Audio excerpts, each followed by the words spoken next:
Hey everyone, in this video we will see how to fix Philips trimmer not turning on, charging ports and internal switch repair guide.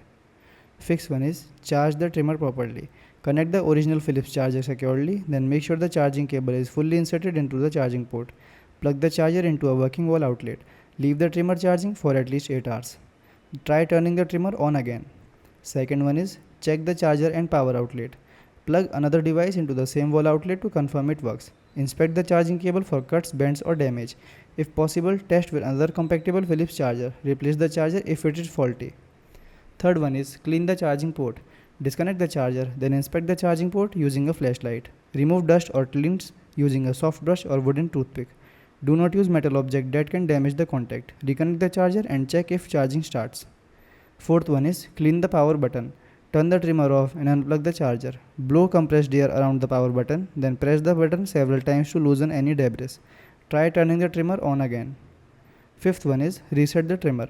Disconnect the charger, hold the power button for 10 to 15 seconds. Reconnect the charger. Charge for about 30 minutes, then try the trimmer on. Thanks for watching.